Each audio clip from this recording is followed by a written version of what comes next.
Grace tonight. Don't expect that every week. Okay, let's just pray and we'll get into this. Father, you know that just as Jesus prayed, all we want to do is to do your will and to see your kingdom come and your will be done here on earth like it is in heaven. So help us to grasp whatever it is that your heart is seeking to convey to our hearts, so that in our weakness we can operate in your strength and your power to bring about what you desire. In Jesus' name, amen. All right, so this will obviously be recorded and broadcast. So for those who are joining, because I know some couldn't be here, welcome. And those of you who watch this later, I hope it helps you. So let me run you through a story. A few weeks ago, I was on a tram train in Salt Lake City, heading out to heading from a place called Murray, which is important in the bigger story, back into Salt Lake City. And as I was on the train, something came into my mind. It was like I was no longer sat on that train heading from Murray to Salt Lake City. It's like I was sat on a train 32 years ago, just as clear as day, heading from Fuengirola to Malaga in Spain. So I'm suddenly, as I'm looking out the window, I'm no longer super consciously aware of this journey from Murray to Salt Lake City. I'm on this journey. I'm there. It's like no time has ever passed in those 32 years.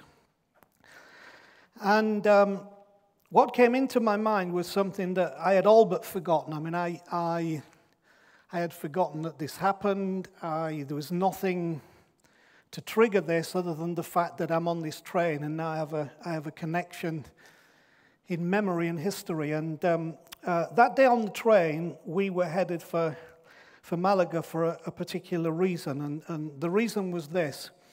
I can't remember whether it was the night, probably was it the night before or a couple of nights before this?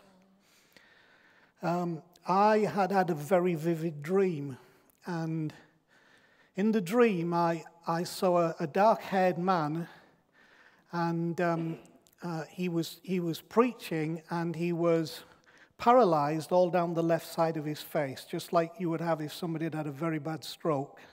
So the mouth was down, and he was carrying on, but it was just he was severely paralyzed down the one side of the face, the eye open, everything. And as he was preaching, the only words I can remember hearing was that Paul came to an altar which the inscription on the altar was an altar to the unknown God. And I saw and heard this crystal clear, and all of a sudden on this train, I'm back there 32 years ago. And back then, 32 years before, we had elected to find a church on the Sunday morning that we were on holiday there with Joel just as a small boy, and Maggie and Lucy were with us. And we found a fellowship meeting in a hotel lobby. And so we dutifully turned up, and lo and behold, when we get in there and we sit down, and the guy gets up to give the talk, and he said, I want to talk to you tonight out of a story in Acts chapter 17. And I want to talk about the story of when Paul was on Mars Hill and he encountered an altar to the unknown God. So, of course, my ears are even more pricked up now because that's exactly what I dreamed.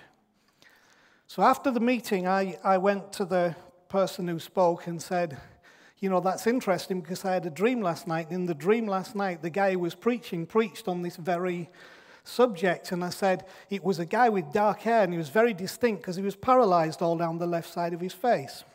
Well, he kind of stopped in his tracks and looked shocked. And he said, that's my pastor.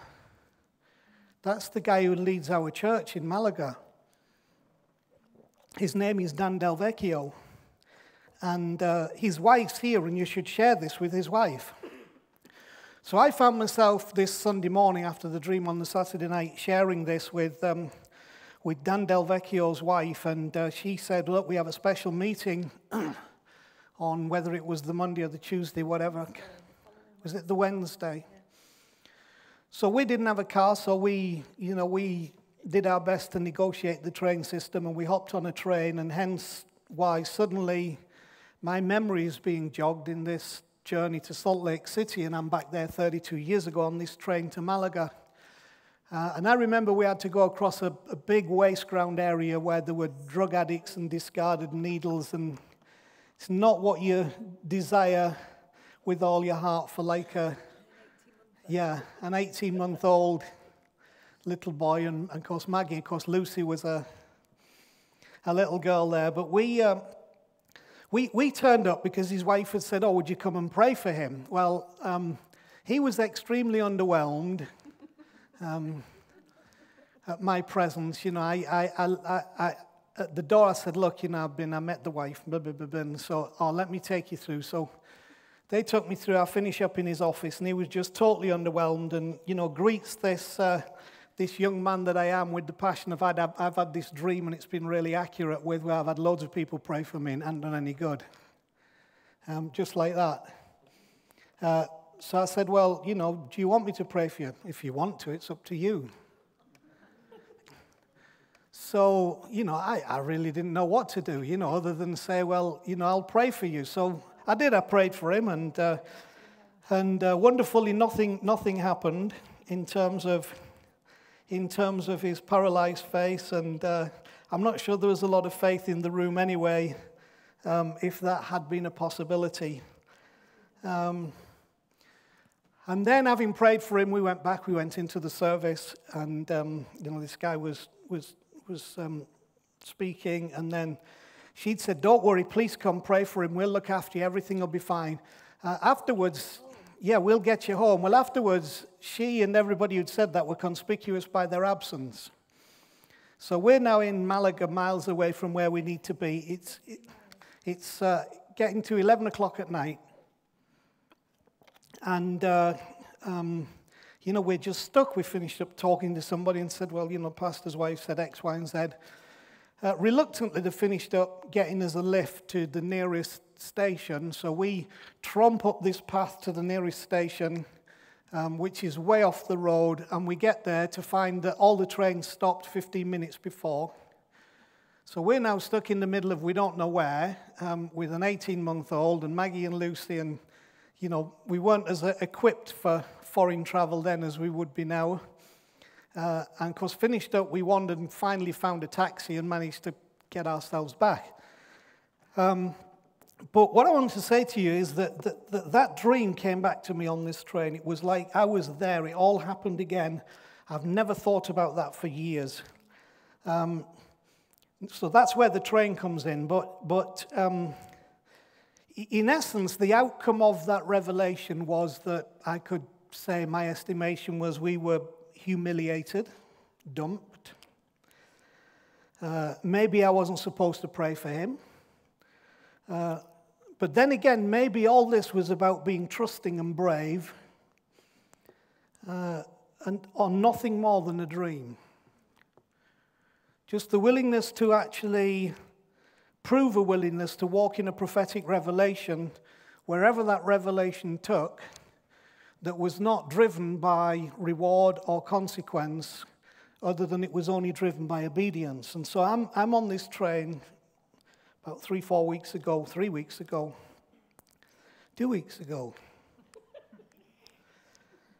And this has happened. Now, this is important because in context of some of the things I want to share with you, my life has been punctuated by these kinds of incidences, of dreams, of revelations, of names, of words, of understandings that I'm not here tonight to tell you about all of those things, nor do I see them as ways of kind of blowing my trumpet. Look, that's how my life has gone, and this came alive just that week or so ago. All of those things that have punctuated my life, it seems that the main fruit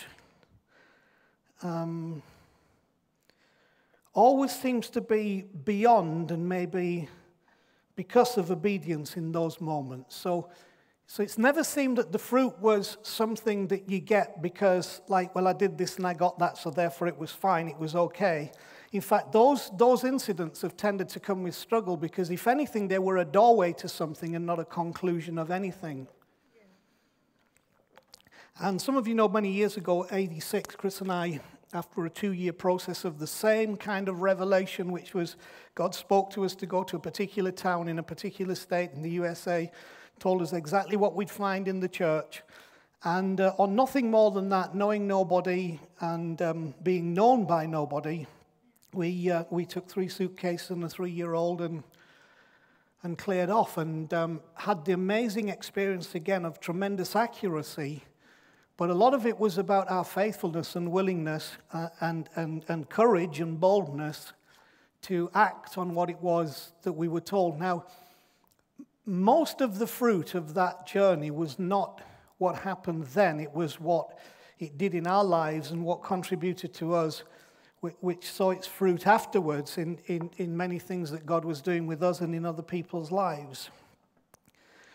So I think it's because in these moments there has to be an obedience. And I believe we're at another one of those punctuations where these incidences are happening and where this incident is happening. And I submit humbly to you, I have to go where this takes me, and hopefully you'll go with me, but if you don't, I'm going anyway. So what's also interesting is that 26th of August last year, I had a vivid dream. And in this vivid dream, just as vivid as the one I had about Dan Del Vecchio, I was at the crossroads in Knaresborough, where you go left and it takes you to Harrogate, or you go right and it takes you into the Yorkshire Dales and Pateley Bridge, and a place that I still find difficult to find, which is Brimham Rocks, is part of this story. And in the dream, I was at this junction. I'm familiar with this junction. I hadn't been there for goodness knows how long. But in this dream, I hear very clearly a voice say to me, now here's the deal, okay? It's a fork in the road. You can stay and be blessed, or you can go and be a blessing. That was all I heard. Now you can imagine the kind of questions that throws up in your own heart and mind. You think, is this at the rock? Is there a choice got to be made here that means that we have to leave? But actually, you know, for any of you that thinking, great, I'm going to disappoint you. For any of you that think, oh no, I'm going to comfort you. Okay, so wherever you sit on that equation, I don't think that in its entirety is what it meant, but it has implications. It was something about God disturbing the comfort zone and saying, stay as you are, and you'll be blessed, because we always have been cared for. It's miraculous how God has looked after us. Or go and be a blessing, which means there has to be a movement into something else and into something new. Now, what's interesting is the number of times that I have had silly struggles at and related to that junction. Chris will tell you all those. It's just unreal. I mean, for crying out loud, from York to Brimham Rocks, you don't go via Harrogate, right? But the sat-nav on the first time after this dream insisted on taking us to Harrogate, and then when it got us to Harrogate, sent us around the system and brought us all the way back to the same junction in Knaresborough where we should have made the turning at first. Now, you know, I think sat-nav stands for Satan navigation anyway, but that's another story. But Chris will tell you the number of times that there has been conflict over that junction, sometimes because of my own desire to exert my influence on the direction that we should go, that has created the same kind of problems, but always means you have to come back to the same place and resolve it in the right way. So whether it's technology or whether it's my choices, we've just had ridiculously silly struggles But all the struggles are due to listening to other instruction. Whether it's my own brilliant wisdom about how we should get there, which is not always brilliant wisdom. And as I said on Saturday, wisdom is not, if you think you're wise, you're probably not. You need to listen. But always because of listening to other instruction, taking us round in circles, being taken out of the way, only to come back. And in all honesty, the last time we went to Brimham Rocks, I'm still struggling to get there without, and it's all because of that silly junction. Now, the reason it's because of that silly junction is because that represents a challenge to me about a fork in the road. It represents what you are going to listen to and what guidance you are going to take in respect to which road you should go, and the fact that if you do not obey the instruction coming from the right place, you might get there in a roundabout way, but it's going to be hard, it's going to be difficult. It's far better to listen and be direct. So all of these things that was just last year are kind of accumulating together to build a story. Now, I'm going to cut straight to the quick here with a couple of things. God began to speak to me when I was away earlier this year with what I am confident is very specific instruction, and also why what was being instructed was necessary. And it wasn't something that I was considering, wasn't something I was debating, wasn't something that I was trying to resolve. But I've given you these other stories to at least give you some insight into how God has worked in my life and how I hear God and what that means in me and where that then has to lead me. And I heard God as clear as those dreams, as clear as anything else ever said. God says you've got to change the name of the church. So, of course, the question is why? And as clear as day, this is the conversation in my spirit, clear as day, no kind of, I'm trying to hear. I mean, this is going on as clear as I'm talking to you right now. This is what I heard back, because you are no longer who you were. The rock was accurately named and described who you were, but you are not who you were. The rock has been what it was supposed to be, but now it needs to die with dignity.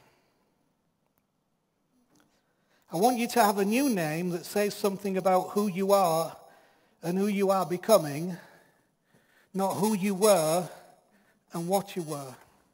Now, let me give you just a little bit of background on that. When I took over the senior leadership of this wonderful group of people 26 years ago in 1991, one of the first things that God really spoke to me about was that we had to make a transition into being a new people. Back then we were the Assemblies of God Church York, and no problem, I'd grown up Assemblies of God. That was the only name I'd adhered to and been attached to.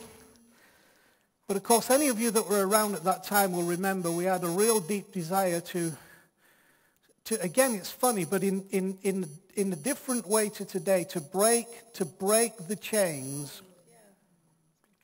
and the mold of what we felt we were carrying through that was hamstringing us in our ability to really reach people. And of course, in a changing world, even back then, some very simple things like when I would tell people I went to the Assemblies of God, the first thought was it's some kind of weird cult, because they'd never heard of this thing. And it's a bit of a strange name, isn't it? I wasn't ashamed of the name. I was proud to have been raised in it and part of it.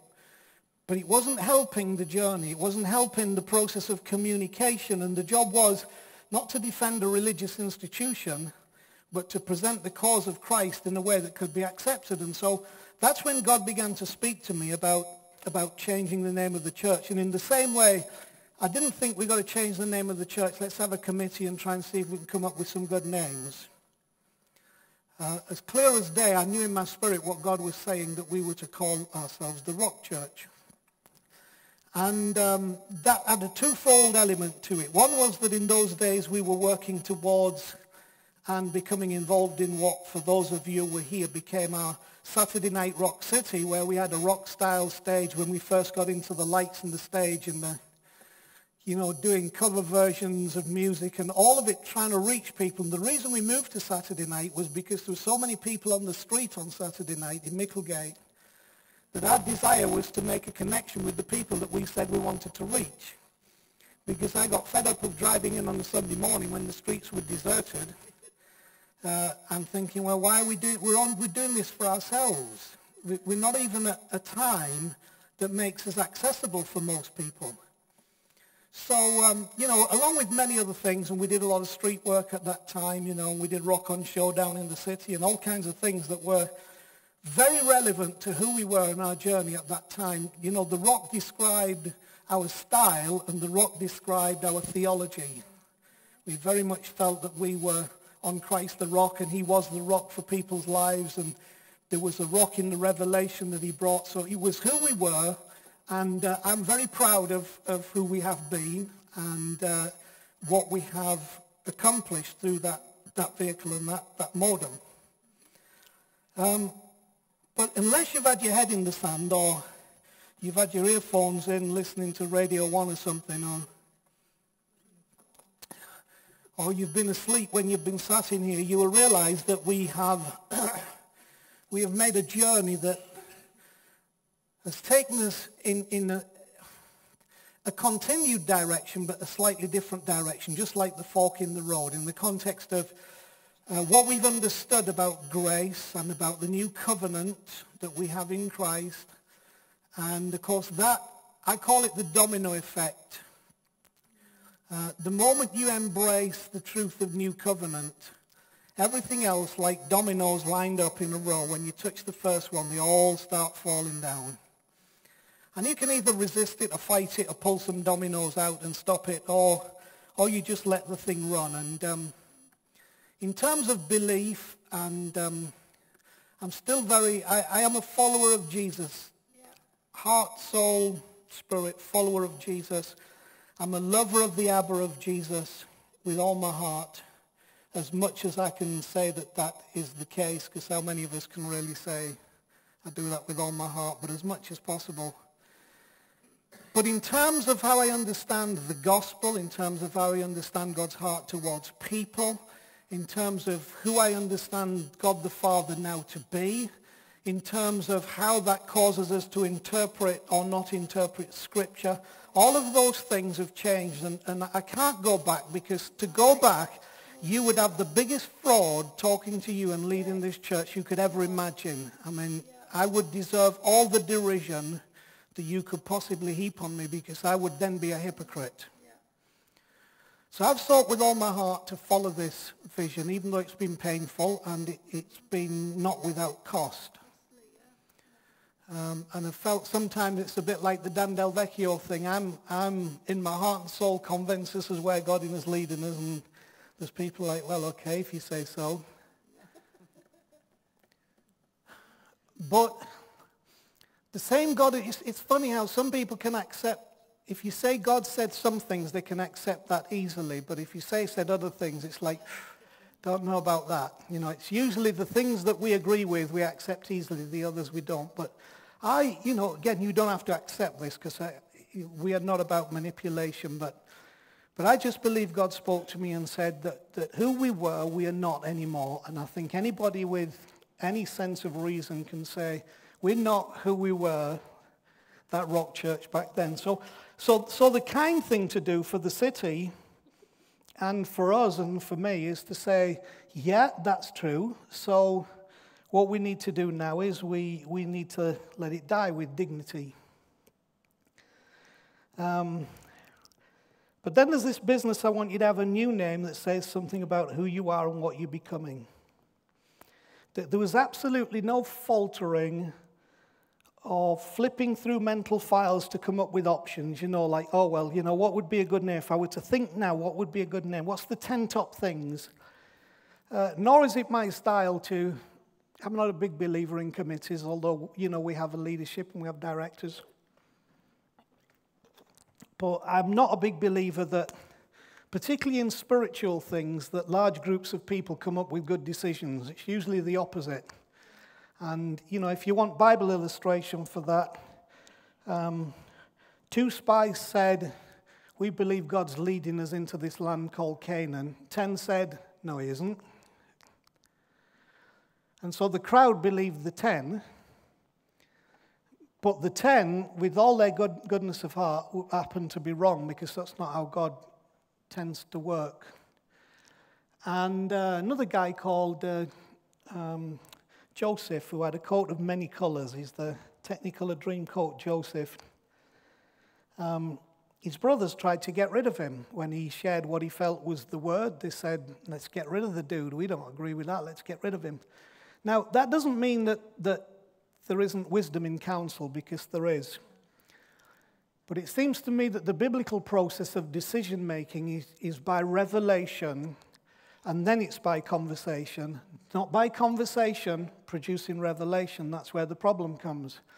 And I've been privileged all of my leadership time here to have people around me who were willing to accommodate that process. So we have had counsel, we have had conversation, but that's not what determined the revelation. So I would have been worried if I heard, got to change the name, but then we had to somehow throw it out and falter around and flip around to find,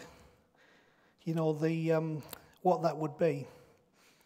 So when God said this, I immediately saw in my spirit, I saw one thing, a big Q, a big capital Q. As clear as day. It could have been a neon sign in the middle of the highway. That's how clear it was, a capital Q. That was it. That's what was there. And so, having seen that in my mind and spirit, I knew instantly that we were to call and relaunch ourselves as Q Church. So, before today, I wasn't intending to tell you that, although we'd understood it and knew it, but I just felt in my spirit that now was the time. And also to honor you by saying, look, we could have done this with a big splash and a video on a Saturday, but many of you faithfully support and help us in this process, and I wanted to give you the honor and the privilege of knowing where my heart is, because I think you're more interested, some of you, in the journey that takes us there than you are the details. Some are just interested in the detail. Okay, that's what we're going to do, let's do it. But I know that many of you, most of you, are interested in the core, in the detail, in how did we get there, what's God saying. So within probably January, we're going to launch this next year. So we've got a few months to get up to it. But in January next year, we're hoping to launch ourselves as Q Church. Now, let me go into that a little bit. What was also interesting is when I Googled Q Church, I couldn't find another Q Church anywhere in the world, anywhere on social media. Now, there are some things like Q Ideas and, those kind of things. But in terms of Q Church, nothing. So, of course, that was helpful because coming at the practical issues in today's generation, which is media-driven, you need websites and you need all that kind of stuff. So if you can't use your name on a website, in today's world, you're pretty much messed up. But because there's nobody else, cut a long story short, we've got all the domain names for Q Church and Q Church Network and all those kind of things, which were the practical issues, which you start to think, well, if God is in this, there has to be a way to do this and do it well.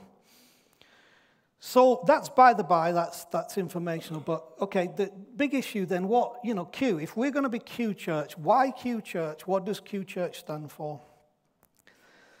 My immediate thought was it stands for question, because the one thing that we have done predominantly in our journey, increasingly so over the last 10 years, has been question. We've questioned ourselves, we've questioned our faith, we've questioned who God is, we've questioned what is truth, what is the gospel, how do we believe this, how do we interpret the Bible, questions, which I would say to you again, I think are incredibly healthy, and the last statement I make today will validate that. But in thinking that, I could make sense of that, but in talking to Chris and the leaders, it became clear, and this is where then we bring the revelation, and then we have conversation. it became very clear, which just absolutely exploded in my spirit, that Q stands for quest rather than question. That what God is saying to us is, you are a people with a quest. You are a people on a quest. Now, many of you know quest is searching for something. It's looking for something. It's pilgrimage. It's discipleship. We have not arrived. We are journeying. The danger of not being on a quest is that you become Pharisees and teachers of the law and Sadducees, and then you'll crucify the very Jesus who you said you were waiting for. But people on a quest don't do that. You know, it's interesting, book of Hebrews, what it says about all the men of faith. It says they were looking for a city whose maker and builder was God. They were on a quest, looking for something that they could not see with the natural eye, but they knew as sure as heck that it was out there. And that their job was not to imagine it to the extent where they could then explain it and describe it. Their job was to by every way possible, by all inventive means, to stay on the quest, because you know that that city whose maker and builder is God is out there. So I think quest is a wonderful principle, and that's what the Q in our Q church and everything else will stand for. What's also interesting is that, and I understood this after by a little bit of research, that when you put an ION on the back of a word, it's what's called in language a suffix. Okay, it's a suffix. In other words, it's not the word, it's an add-on to the word. You take the ION and you add it to the word. So in essence, question is not something that we would call ourselves, because you can't call yourself question, because question is not something you call yourself. Because when you put the ION on the word, here's what you'll get in the dictionary. ION appearing in words of Latin origin, denoting action or condition, used in Latin and in English to form nouns from stems of Latin adjectives like commune becomes communion. You've got union from oneness, uni, one, becomes union. You've got legion, opinion, illusion, creation, fusion, notion, torsion. All these things, the ION added onto it is the action of. So a question is the action of a quest. So people are on a quest. The action of that will always be to question. And that's where we are really as a people. That's what I believe that we have become. I believe it's what part of our role is. I believe it's how we serve the wider body of Christ. And I really love this. Now, it's very usable. You know, we will probably start out, and we haven't even, you know, we had a conversation about this. We haven't even got the font that we'd fully decided for the Q. We haven't got the artwork decided. And in some ways I could have said, well, no, we'll just do a big thing. You know, we'll have the big trumpets and the lights and the flash, and here we go. And we might yet do that. But the point is, we are on the quest now. We are this people now. We are catching up with something. We're not, it's not that we've got to start this and it happened. We are this, and we are now changing our name to describe who we are becoming and who we are, not who we have been, which is why we have to change, because we are not the Rock anymore. We are Q. We are Q Church. We're on a quest. So the other interesting thing about that is that you have some lovely little adaptable quirks in that call to action, which would you believe that the web domain and the name Q York has not been taken by anybody. I love it. We can even do a song to that. And if you can make it here, you can make it anywhere, because this is Q York. It's also fascinating that I just dropped the idea of this to some of the people that I minister to and share life with, like Rob Cunningham in Wagga. The immediate response was, I'm in. Can we use the name? Can we use that same name? Can we launch a new launch? We're going downtown. We want to be in. We want part of this action. This is God. We want in. So the reason I mention that is that If you remember going back to the Nesborough thing, you can stay and be blessed, or you can go and be a blessing. The question is it one or the other? Is it either or is it each and? Is it that part of this queue is that you stay and you're blessed, so there is a role here, still to push forward, still to push in. But there's also part of this which is already being embraced by other people, which is you can go and be a blessing. So there are aspects of this that I think are going to change a little bit of our demographic, a little bit of our practice, and I don't know how all that looks, and I don't know how we're going to work all that out, but we have to. So we will be changing in the new year to Q Church. I hope you're excited about that. I hope you understand the spirit of that. I hope you'll get hold of that. And I hope in some ways that what it will do is it will cut off some things that we feel obliged to so that we can go full steam ahead. What I can guarantee you is you'll get the same great or greater service in every area, but there will be some change, okay? So I've often said to people, you know, if you're expecting somehow it's unrecognizable, that's really dumb. You know, if a pub has a makeover, it's still a pub. You know, if you put new stands in a football stadium, it's still a football stadium. You know, if you build an auditorium, it's still an auditorium for performers. So there's aspects of this we have to understand. You know, if you're suddenly thinking everything will be different, that's really dumb, because everything shouldn't be different and doesn't need to be different. But what does need to happen is we need to free ourselves to say, let this be an opportunity for creativity and inventiveness and application and thought and participation to take this. We can take this in any directions we wish within the covering of we are on a quest, and we know what that quest is. That quest is the truth of the fullness of the gospel, the good news of the beautiful gospel. You can be as creative as you wish. We have a blank canvas, so if you want to paint on the canvas, if you want to contribute a verse to the poem, then you need to do it, okay? You need to do it for the sake of who we are and for the sake of our world. So that's as much as I'm going to say about Q Church for now. So let me move on. Kev Craven, okay? Our Kev is he's a brilliant artist,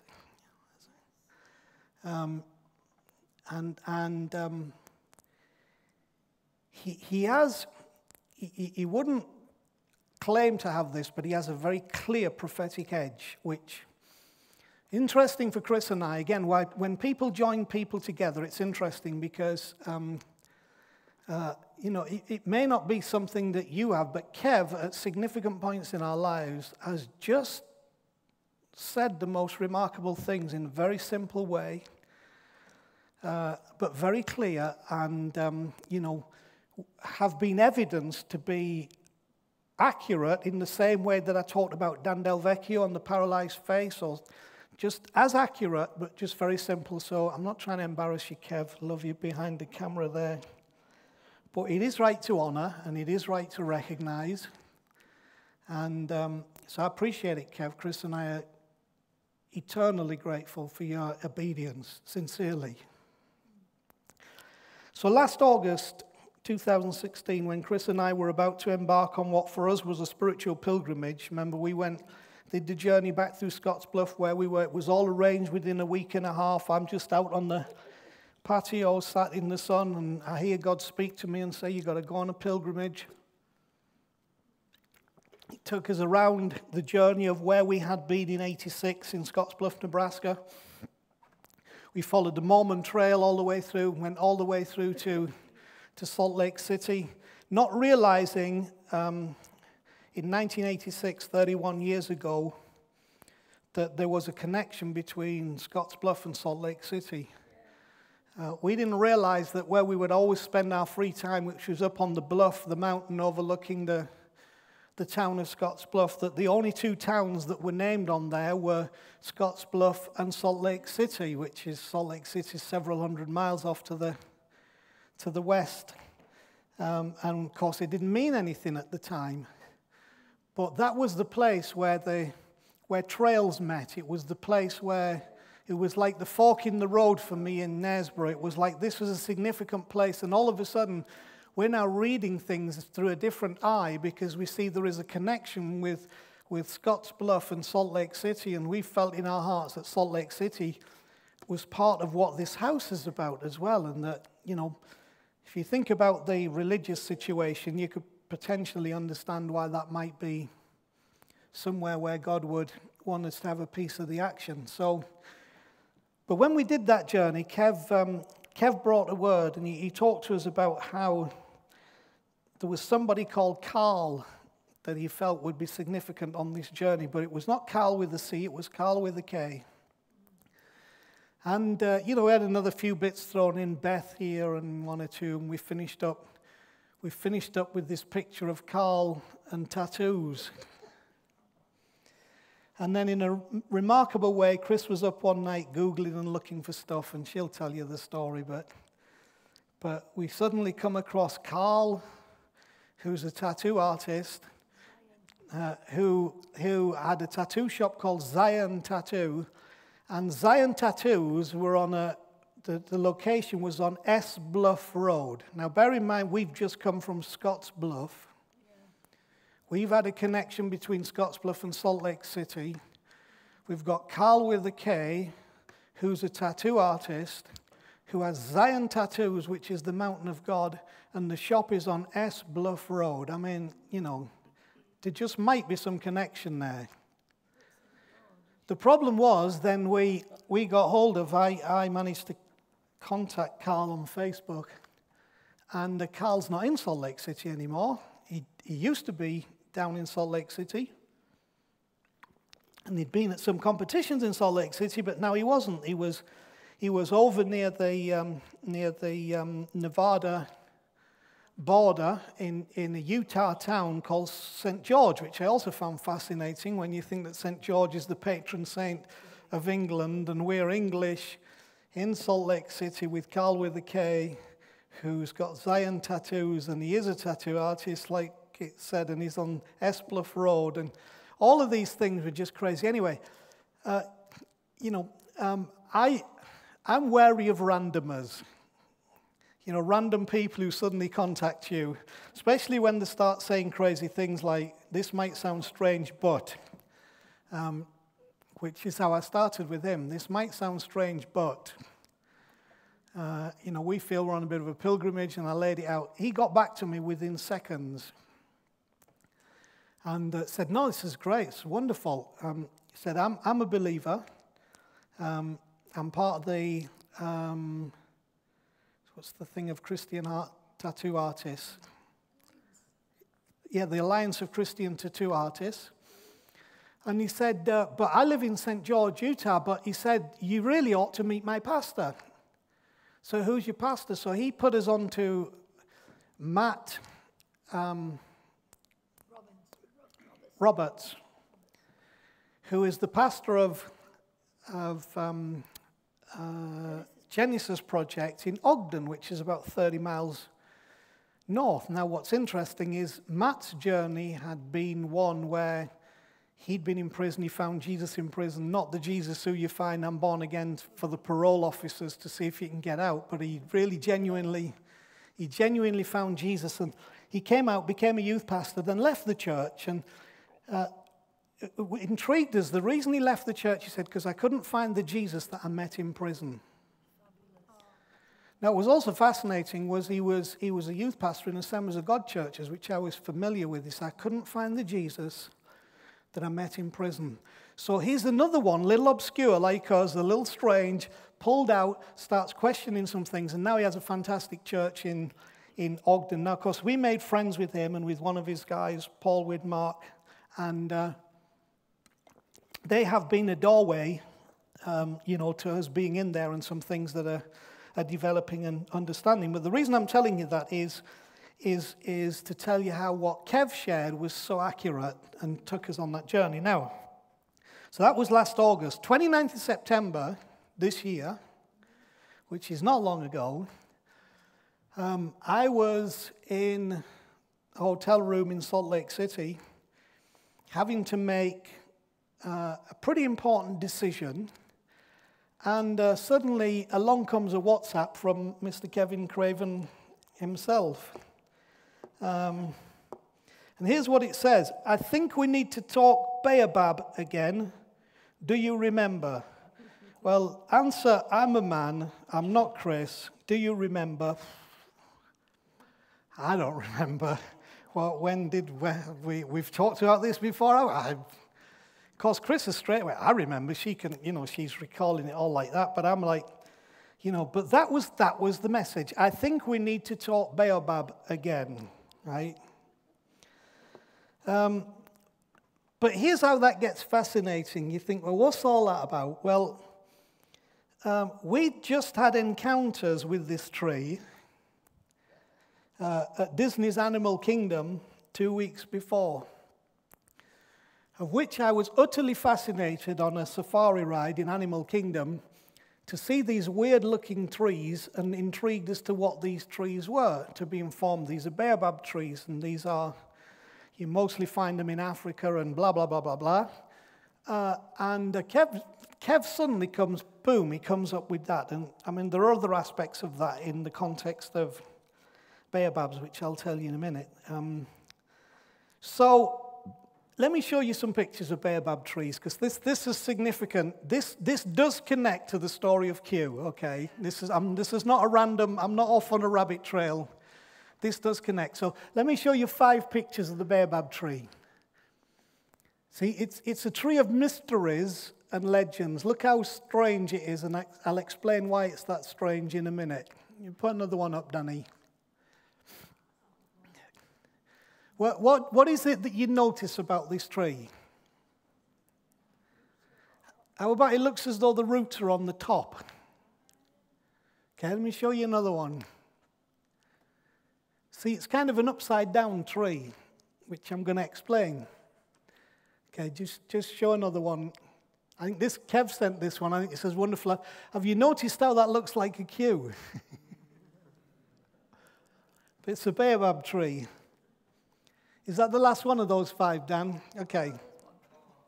Oh, one more. Yeah, that's how weird they are, look. I mean, so we have a connection with the baobab tree. So here's the deal. When we then started to discover facts about the baobab, from what Kev had triggered, what we realized was that they line up a perfect description of what seems to have happened to us and what we look like to others and who we are becoming. You see, the baobab is often referred to as the upside-down tree because its branches resemble roots sticking up. Many believe that it was turned upside down by God, and that's why it depends on the legend that you read. Okay, so there are legends around this.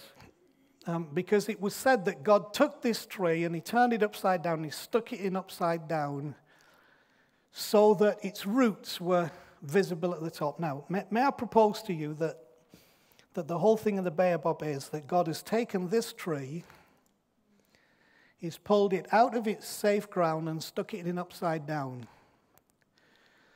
So that what we see and what people see actually looks more like roots than anything else.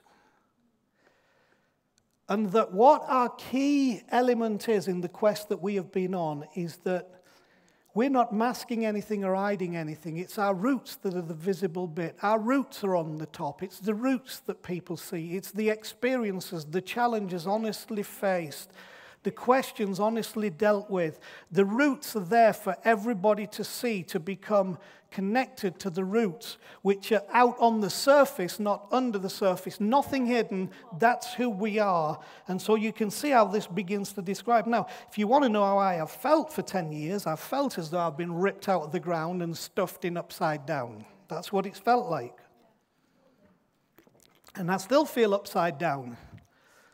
But I know it's for a purpose because this is part of our prophetic journey.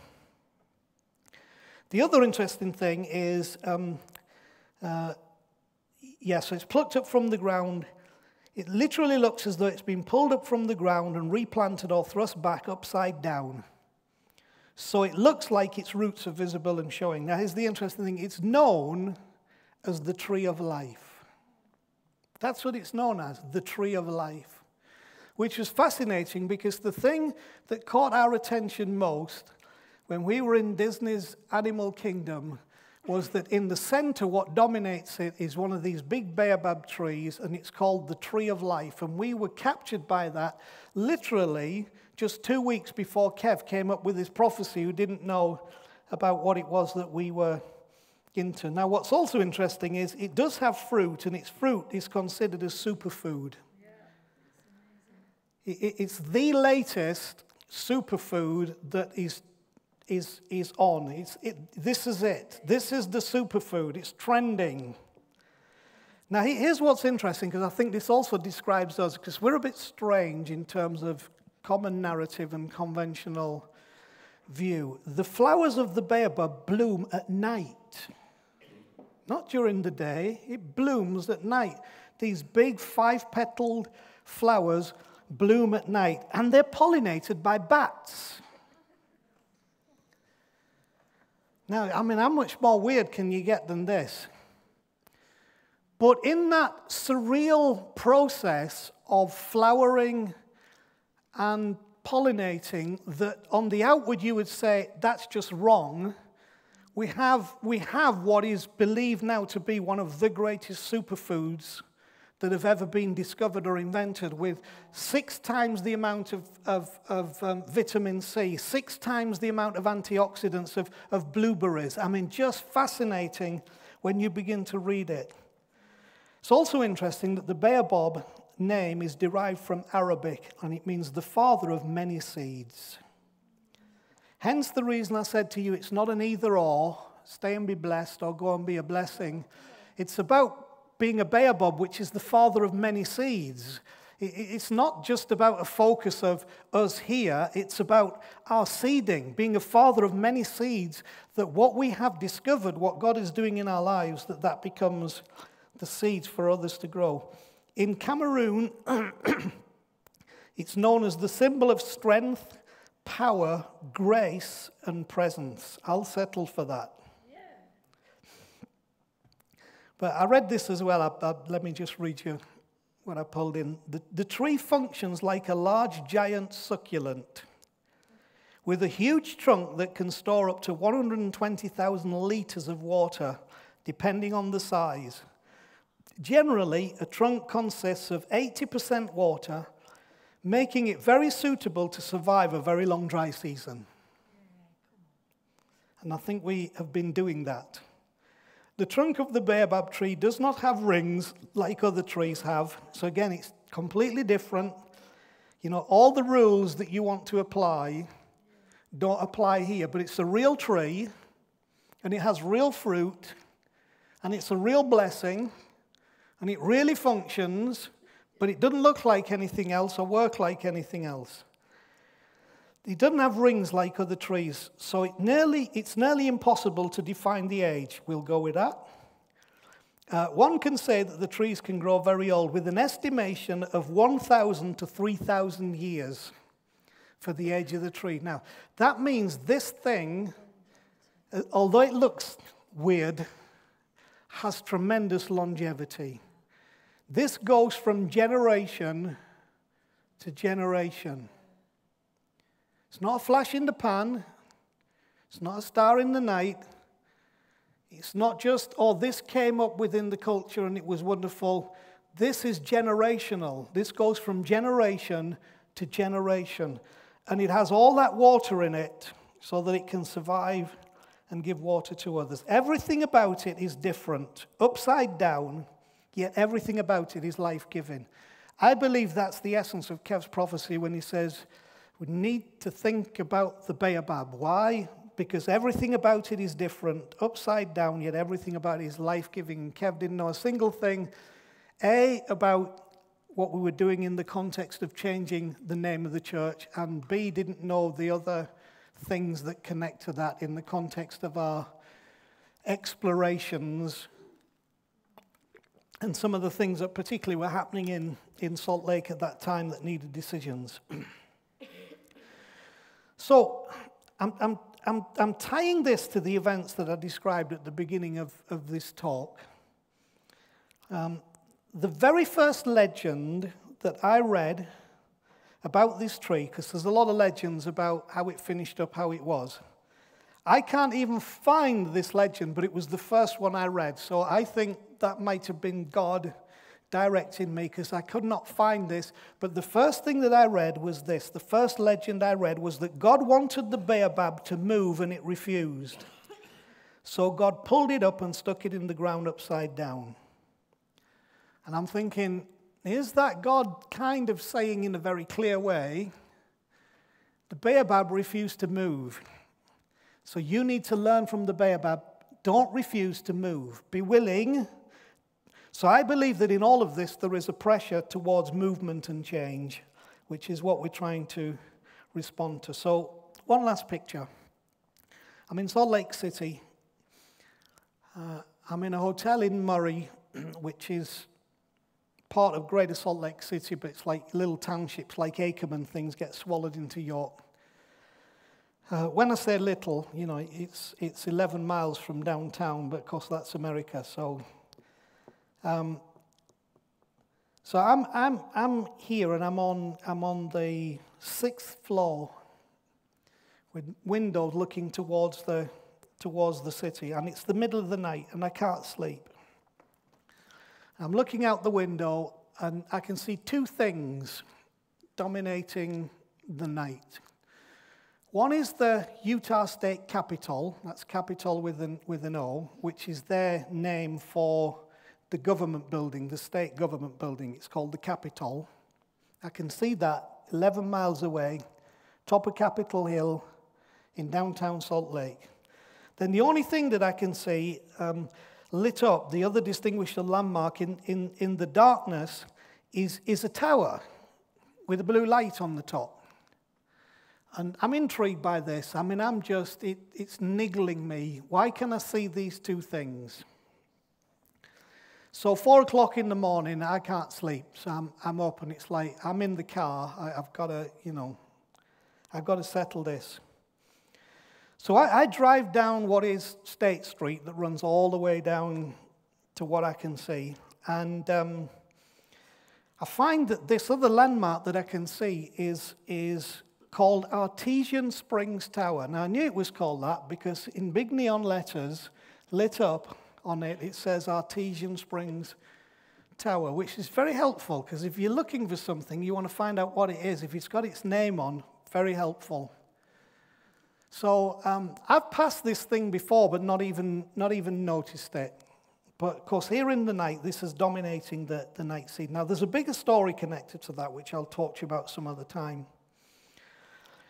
But I told you before, when we were looking about some things in Salt Lake, how I'd put this random address in the Satan navigation that worked for me. Jesus was in control that day, which was 4200 Main Street in Murray, and that brought me to the place where we saw the big sign that said "Live Here," which again, you've got to put that in the context of the crossroads in Nesborough. But of course, it's one of those things that's pulling you on. You know God is saying something. And lo and behold, when I look up this location of this tower, its location is 4200 South, which is the same block. So it's the same random number that I put in a year before when I was up in Ogden. It's the same random number. This tower is right at the center of that 4200 block where I was so clearly led again. Now, this is what's intriguing about that.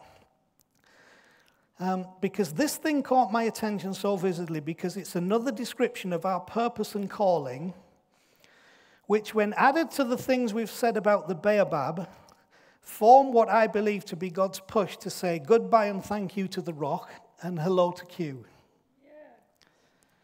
So let me read you what popped up when I looked up Artesian Springs Tower. It's an old advertisement for a dry cleaning facility between State and Main Street in Murray, Salt Lake City at about 4200 South. So formerly this was a dry cleaning place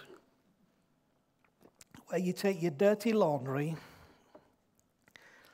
and you get it sorted. But it got even more interesting.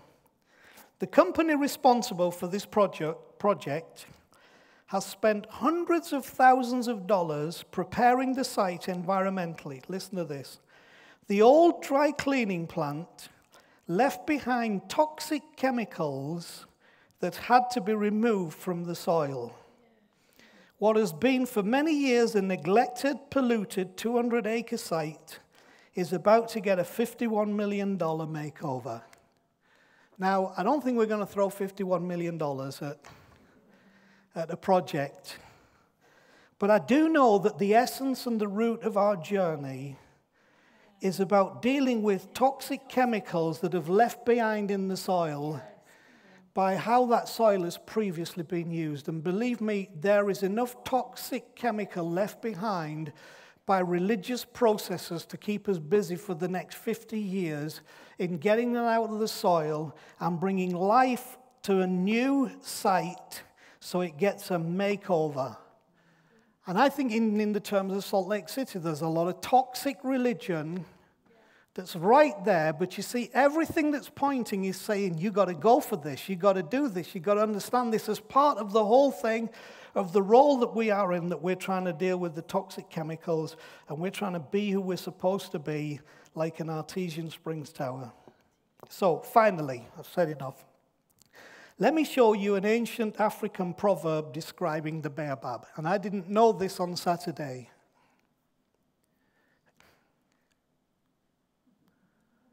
I had no idea of this on Saturday. Wisdom is like a baobab tree. So we talked on Saturday about the wisdom of wisdom. Well, here you go. Wisdom is like a baobab tree. There is something for us as a people, if we can grasp it, with the baobab tree that Kef prophesied and drew our attention to.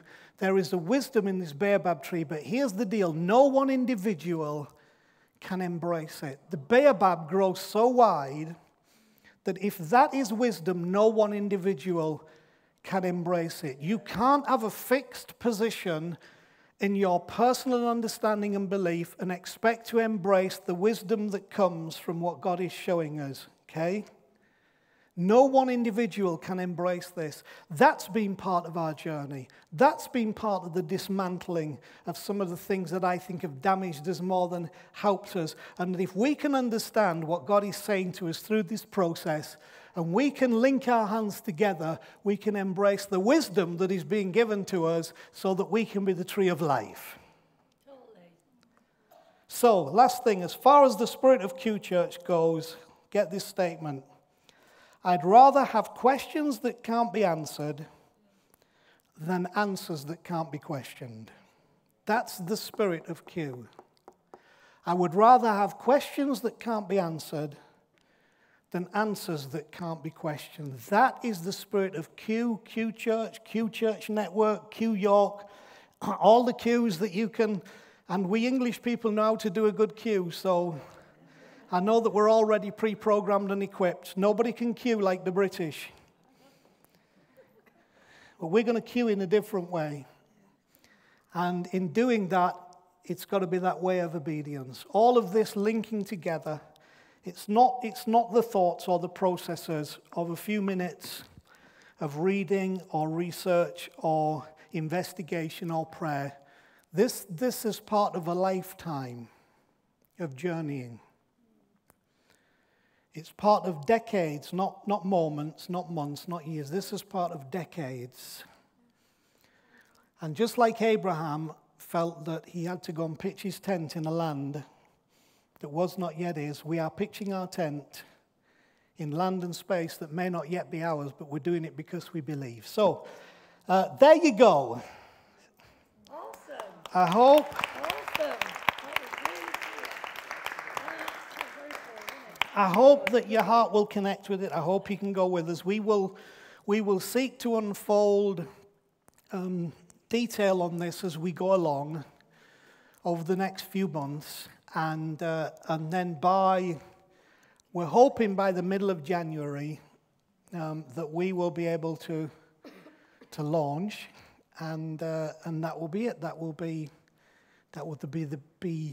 the embracing. I was going to say the beginning of a new journey, but it won't. It will be the embracing of the journey that we have committed ourselves to, and now putting to that journey what is necessary to allow us to understand this is different. So I also, again, just yeah. Do you want to? No. It's just a quick Use it to me. Yeah. Well, you can do it with that. Okay. Might as well make it public. Better be good. I was going to say, it is an absolute privilege that you've shared it with us, and as you said, it was just something that you felt you weren't going to do about the sort of the brand name change, and then you felt this morning that you would with this core group of people. I was just wanted to clarify with you and just check my understanding really, that the fact that you shared it is wonderful, but it is still a work in progress, and as such, I guess some respect around that and some faithfulness towards you in terms of let's just keep a bit of a lid on it for the time being, just while it's outworked a little bit more logistically in your spirit and some of the detail. Is that right? I appreciate that, Jenny.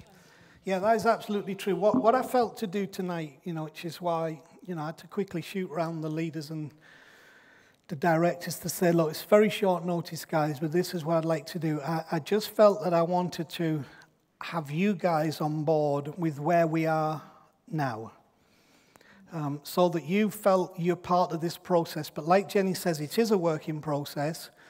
And like I said earlier, we could have waited and said, very, very administratively, this and this, bang, bang, boom, boom, boom.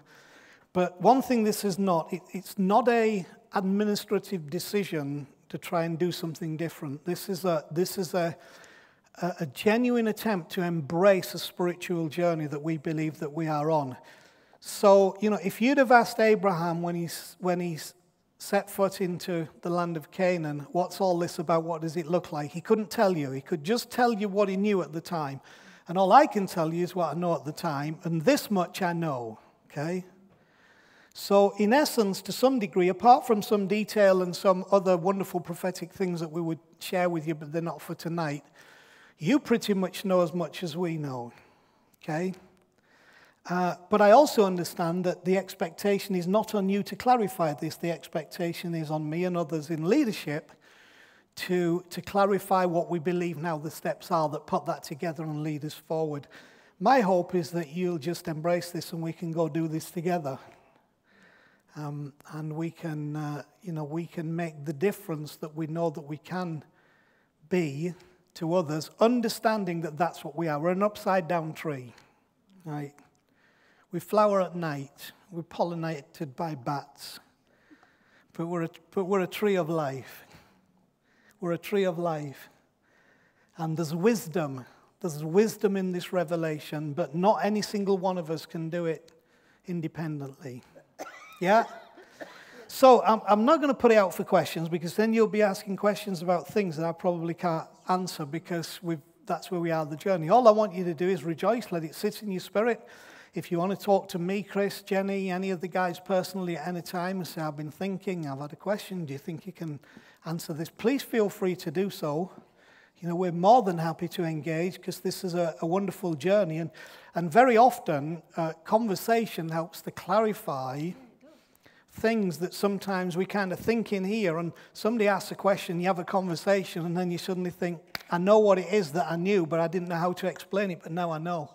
So please don't be afraid to come and, just have a conversation, ask some questions privately, and we'll do our best to help you. So I bless you, I honor you, and I pray that together we will experience that wonderful thing where your latter will be greater than your past. In that wonderful blessing, because all things are possible. And this is going to be a great era for us as people and for those who join us in the journey. So thanks for being here, and be blessed, and we're done. Do you get anything? I think Jenny was trying to make sure. Yeah, I think I think one of the things Chris was just saying, let me translate into English some of the things that Jenny's saying. You know, she'll be a translator. She was being too lovely. She was being lovely. Well, I think what we mean is, don't go plastering this all over social media and putting your own spin and ideas on what you think it means and what you think I meant to say if I'd have said it clearer. But you've interpreted it. This really is, again, and I took a risk tonight, but the reason was I did it because of honor, because I honor you, because you guys are with us, and I wanted to honor you. So I want you you don't have to not talk to anybody about it, because obviously it'll be going out, it'll be all over the place. But just don't speculate about it. You know, you can own it, but you can't describe it yet, so you can just own it. The answer to the question is yes, we're changing the name of the church. What does that look like? It looks like a baobab tree. What's one of those? Go and Google it. Yeah? You got an answer. All right, so thanks, I appreciate it. Bless you. Thanks for watching. You can find out more about all the Rock is doing locally and internationally at www.rockofyork.co.uk. If you consider yourself part of our growing global community, then why not support The Rock from wherever you are? Just hit the donate button on our homepage to help us help others.